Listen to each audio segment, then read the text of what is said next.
मेरा नाम जननी विनय देवरमणि है। मैं 8th स्टैंडर्ड में पढ़ती हूँ और कर्नाटका में रहती हूँ। मेरे पापा ने पीयूष सर से शेयर मार्केट की नॉलेज ली है और उन्होंने मुझे भी शेयर मार्केट सिखाया है।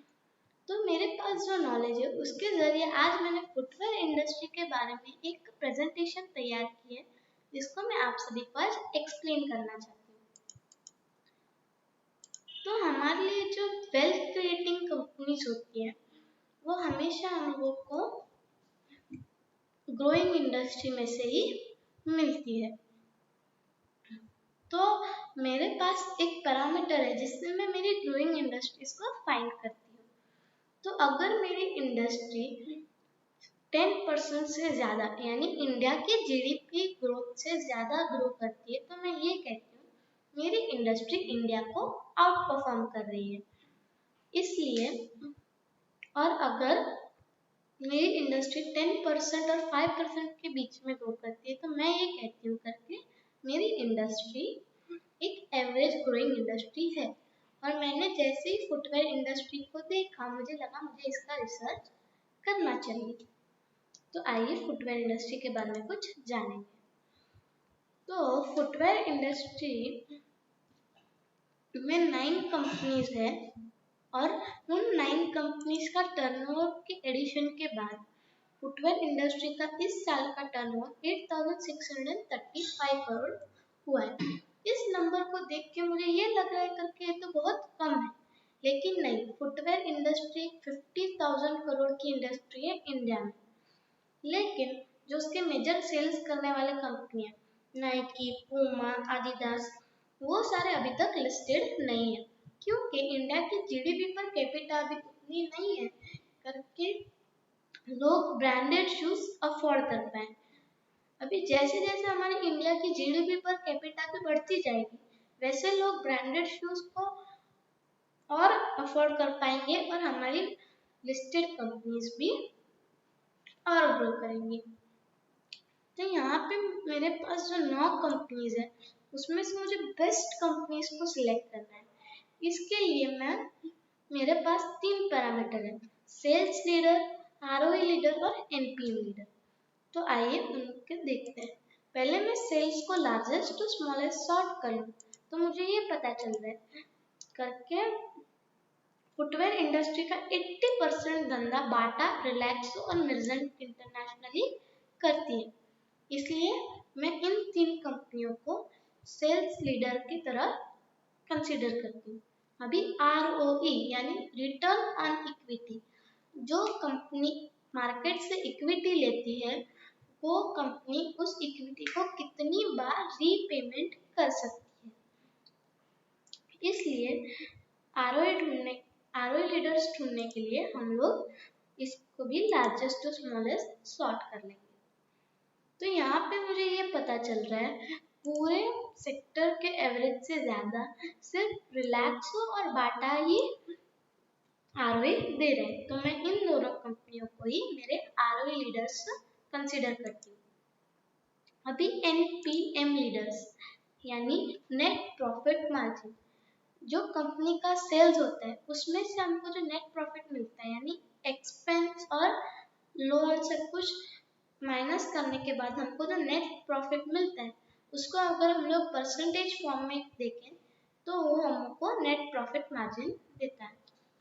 यहाँ पे मुझे पता चल रहा है वेल्टी और श्रील बेस्ट है नेट प्रॉफिट मार्जिन में, लेकिन जो हमारा मेन पैरामीटर है सेल्स का वही ये लोग फुलफिल नहीं कर रहे, तो मैं इन लोगों को लीडर्स कंसिडर नहीं कर सकती। बाद में 3rd और 4th बाटा और रिलैक्सो, तो मैं अभी इनको ही एनपीएम लीडर्स कंसिडर कर रही हूँ। अगर चार्ट फॉर्म में देखें तो हमको इस चार्ट में ये पता चल रहा है 85% धंधा वो सिर्फ बाटा, रिलैक्सो और मर्केंटाइल फुटवेयर इंडस्ट्री का करते हैं। और अगर हम लोग प्रॉफिट की बात करें तो 85% प्रॉफिट ऑफ द इंडस्ट्री सिर्फ रिलैक्सो और बाटा ही करते हैं। यहाँ पे एनपीएम में जैसे हम लोगों ने बात की करके वेल्टी और श्रील सबसे बेस्ट है एनपीएम में, लेकिन उन लोगों का मेन सेल्स का पैरामीटर फुलफिल नहीं हो रहा है, इसलिए हम लोग उनको लीडर्स नहीं कह सकते, इसलिए मैंने बाटा और रिलैक्सो को ही अभी के लिए लीडर्स लिया है। तो अभी मेरे पास लीडरशिप काउंट करने से बाटा और रिलैक्सो दो बेस्ट कंपनीज मेरे पास आ चुकी है, लेकिन मैं सिर्फ एक का ही रिसर्च करने वाली। तो मुझे इन दोनों में से बेस्ट कंपनीज चुनी। उसके लिए मैंने 3 पैरामीटर रखे हैं, सेल्स ग्रोथ, प्रॉफिट ग्रोथ और आईसीआर। इसके लिए मेरे पास डेटा के स्वरूप में 2019 का सेल्स प्रॉफिट, 2018 का सेल्स प्रॉफिट और 2009 का सेल्स और प्रॉफिट है। यहाँ पे मैंने शॉर्ट टर्म ग्रोथ निकाला, लॉन्ग टर्म ग्रोथ निकाला। इसका फॉर्मूला है current year sales divided by base year sales, यानी आप कौन से ईयर से ले रहे हो in bracket close hyphen bracket open 1 divided by आप कितने साल का डेटा से कंपेयर कर रहे हो। तो मैंने यहाँ पे 2019 और 18 का कंपैरिजन लिया है, यानी एक ही साल का। तो 1 डिवाइडेड बाय 1 ब्रैकेट क्लोज -1। तो इससे मुझे पता चल रहा है करके बाटा का जो सेल्स है वो पिछले साल से 11% ग्रो हुआ है।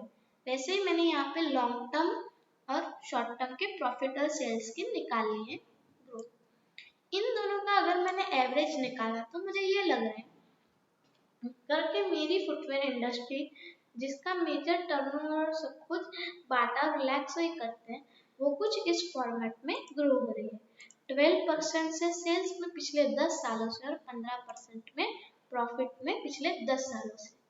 ये 10% से ज्यादा है, इसलिए ये एक ग्रोइंग इंडस्ट्री है। अभी आईसीआर, इंटरेस्ट कवरेज रेशियो, यानी जो कंपनी ने लोन लेके रखा है वो उस लोन को कितनी बार रीपेमेंट कर सकती है।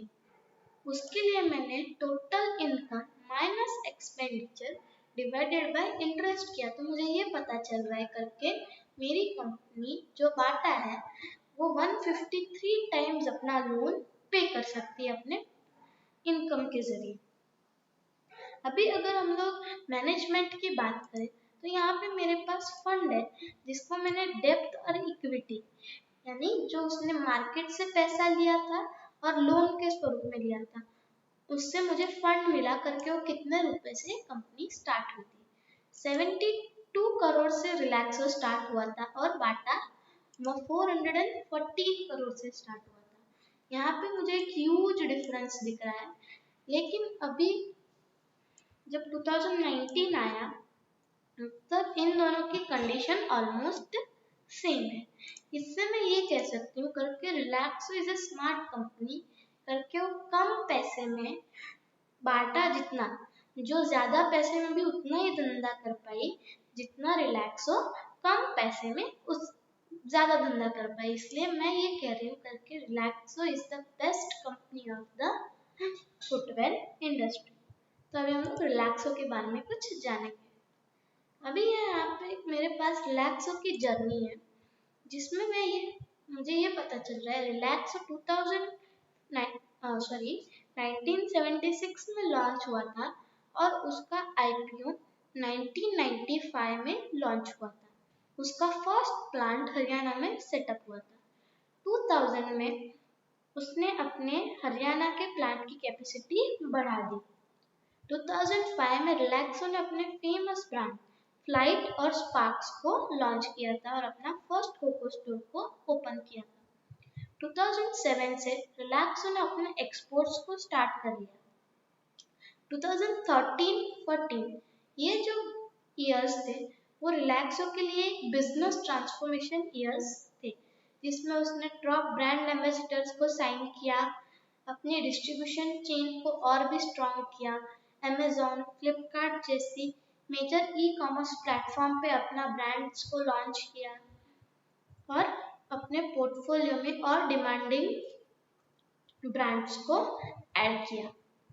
2016 में उसने अपना 250th कोको स्टोर को ओपन किया था। यहाँ पे उसने सिर्फ 10 ही सालों में अपने 250 कोको स्टोर को ओपन कर लिया था। 2018 में रिलैक्सो ने 300 रिटेल स्टोर अपना ओपन किया था और 8 फ्रेंचाइजी आउटलेट, यानी वहाँ पे सिर्फ रिलैक्सो के ही आउटलेट्स हमको दिखेंगे। ऐसा हम लोग ऐसे 8 फ्रेंचाइजी आउटलेट्स उसने अपने इंडिया में लॉन्च किए थे और 9 मैन्युफैक्चरिंग प्लांट भिवाड़ी में सेट कर दी 2018 तक। तो अभी हम लोग रिलैक्सो के मेजर पोर्टफोलियो ब्रांड्स के बारे में जानेंगे। तो रिलैक्सो के पास Relaxo, Flite, Sparx, Bahamas, Schoolmate, Boost On, Mary Jane, Elina, कैजुलॉस और किड्स फन जैसी ब्रांड है अपने पोर्टफोलियो में। अभी हम लोग रिलैक्सो की डिस्ट्रीब्यूशन स्ट्रेंथ के बारे में देखें तो रिलैक्सो के पास 50,000 से भी ज्यादा रिटेलर्स, 800 से भी ज्यादा डिस्ट्रीब्यूटर्स और 331 ईबीओ इंडिया में है। ईबीओ यानी exclusive brand outlets, franchise outlet और ईबीओ मीन्स एक ही होता है। इस मैप में हम लोग देख रहे हैं करके रिलैक्सो की पॉपुलैरिटी नॉर्थ इंडिया में और वेस्टर्न सेंट्रल इंडिया में ज्यादा है, लेकिन साउथ इंडिया और ईस्ट इंडिया में अभी तक रिलैक्सो उतना फेमस नहीं है। रिलैक्सो अपने प्रोडक्ट्स 28 कंट्रीज में एक्सपोर्ट करता है और उसकी एक ओवरसीज ऑफिस है दुबई में। अगर हम लोग इस टफ टाइम में उसका परफॉर्मेंस देखें तो रिलैक्सो अभी तक 50 में मार्क क्रॉस नहीं किया है, जिससे मैं ये कह सकती हूँ करके रिलैक्सो निफ्टी को आउट परफॉर्म कर रहा है। अभी मैं रिलैक्सो के कुछ पास्ट डेटा दिखाने वाली हूँ। तो यहाँ पे मेरे पास रिलैक्सो के 2004 से लेके 2019 का 16 साल का डेटा है, जिसमें मुझे पता चल रहा है करके रिलैक्सो का प्रॉफिट 3 बार डाउन हुआ और सेल सिर्फ एक ही बार डाउन हुआ है। रिलैक्सो ने इन 16 सालों के दरमियान 2014 में एक बार स्टॉक स्प्लिट 1:5 का और 2016 में बोनस 1:1 का दिया था। यहाँ पे अगर मैं चार्ट फॉर्म में बात करूँ तो रिलैक्सो का जो सेल्स है वो 2004 से लेके 2019 तक उतना ज़्यादा वोलेटाइल ना होके स्टेगनेंटली ग्रो कर रहा है 16% के ग्रोथ से। और रिलैक्सो का जो प्रॉफिट है it's highly volatile profit but 20% से वो ग्रो कर रहा है। अगर हम लोग नेट प्रॉफिट मार्जिन की बात करें तो मुझे यहाँ पे पता चल रहा है करके रिलैक्सो का नेट प्रॉफिट मार्जिन 6 के आसपास का तो हमेशा होता ही है। मुझे यहाँ पे और एक चीज भी दिखाई दे रही है करके रिलैक्सो का जो सेल्स है इस साल का वो 2305 करोड़ का है, लेकिन उसका प्रॉफिट यानी वो सिर्फ घर पे 175 करोड़ ही लेके जा रहा है। तो इसका रीजन क्या है, आइए हम लोग देखते हैं चार्ट फॉर्म में। तो यहाँ पे मेरे पास एक चार्ट है जो मुझे बता रहा है करके रिलैक्सो का almost sales cost of material यानी जो चप्पल बनाने को रबर और उसके पैकेजिंग को कार्डबोर्ड यूज करता है उसमें जा रहा है और उसके अदर एक्सपेंसेस भी हैवी। तो ये दोनों मिलके यानी अदर एक्सपेंसेस और कॉस्ट ऑफ मटेरियल्स का एक्सपेंस मिलके उसका 70% धंधा खा जाते हैं। तो अगर हम लोग इस तरह से अगर हम लोग गुना में बात करें तो इन 16 सालों में रिलैक्सो का सेल्स 11% बढ़ गया और प्रॉफिट 32 टाइम्स बढ़ गया है। अगर हम लोग परसेंटेज ग्रोथ में बात करें तो रिलैक्सो का जो सेल्स है वो पिछले 16 सालों से 16% से हर साल ग्रो करता है और उसका प्रॉफिट 24% हर साल पिछले 16 सालों से ग्रो कर रहा है। इस ग्रोथ को देख के मुझे रिलैक्सो में इन्वेस्टमेंट की इच्छा हो रही है, तो मैं उसके लिए एक एस्टिमेटेड ग्रोथ रखती हूँ। तो उसके लिए मैं लॉन्ग टर्म ग्रोथ ही ले रही हूँ, जिसमें मेरे पास 16% का सेल्स ग्रोथ और 24% का प्रॉफिट ग्रोथ है।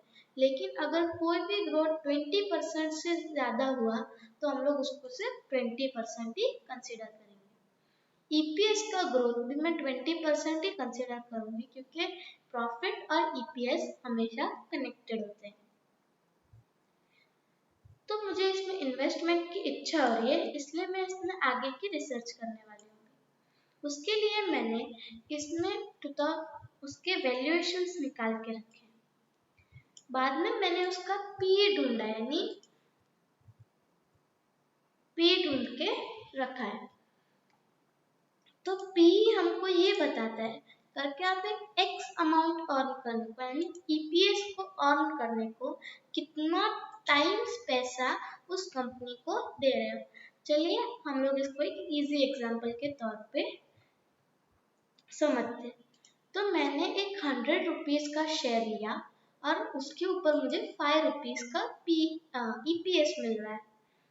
तो मुझे ये पता चल रहा है करके मैं 5 रुपीज अर्न करने को 20 टाइम्स पैसा उस कंपनी को दे रही हूँ। ठीक है, तो पी एक इंडिकेटर भी है करके हमारा शेयर हाई प्राइस पे है या लो प्राइस पे है। इससे यहाँ पे मैंने एक इंट्रिंसिक पी निकाला है जो मुझे बता रहा है करके इतना पी ऑलमोस्ट मेरे शेयर का रहता है। तो अभी मुझे करंट इन्वेस्टमेंट करना है, तो मैंने उसके लिए उसका करंट ट्रेंड देखा है। तो करंट ट्रेंड में मैंने 9 मंथ रिजल्ट लिए 2018 और 19 के। तो यहाँ पे मुझे ये पता चल रहा है करके इसका सेल्स 12% से ग्रो कर रहा है और प्रॉफिट 44% से ग्रो कर रहा है। इसका प्रॉफिट इतना हाई है, ये भी एक रीजन हो सकता है करके उसने अभी तक 50 मिमा क्रॉस नहीं किया है। अगर अभी मैं इसका 2020 का एक्सपेक्टेशन लगाना चाहती हूँ, तो मेरे पास एक फॉर्मूला है जिसको हम लोग फ्यूचर वैल्यू कहते हैं।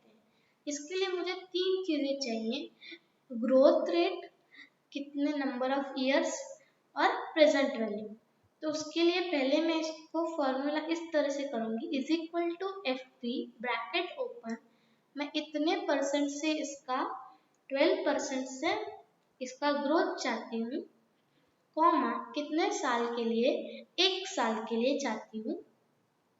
मेरे पास अभी पर मंथ नहीं है, कुछ भी पर मंथ का डेटा अभी हमारे पास नहीं है, इसलिए हम लोग उसको 0 ही रखेंगे, कॉमा माइनस प्रेजेंट वैल्यू, यानी जो हमारे पास अभी प्रेजेंट वैल्यू है जिससे हमको इसका ग्रोथ आगे चाहिए, कॉमा और 0 इसलिए करके हमारा स्टेटमेंट ट्रू है या नहीं ये दिखाने के लिए 0 ब्रैकेट क्लोज। तो हमको ये एक्सपेक्टेशन मिल रहा है करके हमारा रिलैक्सो का जो सेल्स है 2020 में वो 2581 करोड़ का हो सकता है। उसी तरह मैंने प्रॉफिट और ईपीएस का भी ग्रोथ लगा लिया है। अभी इस कोरोना अटैक के बाद शायद इसके धंधे थोड़े कम हो जाए, इसलिए मैंने इसको -2 और -10% से लिया है। तो इसका ग्रोथ कम करने के बाद भी इसके 2020 का सेल्स 2536 करोड़ का हो सकता है और 19 रुपीज इसका ईपीएस हो सकता है। और अगर मुझे अभी इन्वेस्टमेंट करना है तो राइट प्राइस क्या है उसको निकालने के लिए मैंने ईपीएस इंटू मेरा इंट्रिंसिक पी जो था वो किया, तो मुझे एक प्राइस मिली है 411 रुपीज। तो जो मुझे ये कह रही है करके अगर मेरा रिलैक्सो का प्राइस 411 के नीचे 400 रुपीज के आसपास आया तो मैं मेरा रिलैक्सो का शेयर ले सकती हूँ, जो अभी 616 रुपीज का शेयर है।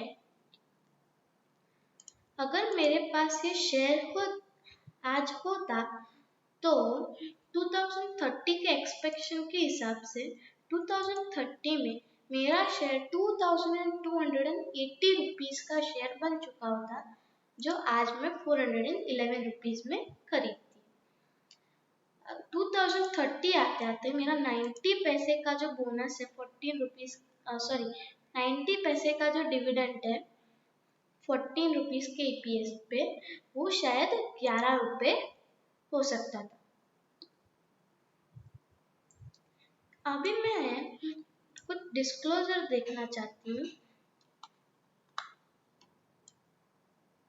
कि मेरे कंपनी में जो मेजर मूवमेंट्स होते हैं, यानी मेरे शेयर में मेजर मूवमेंट्स होते हैं, वो कौन करते हैं। तो यहाँ पे मुझे पता चल रहा है करके VLS finance, VLS securities, globe capital market एक एग्रेसिव मूवमेंटर है मेरे शेयर में।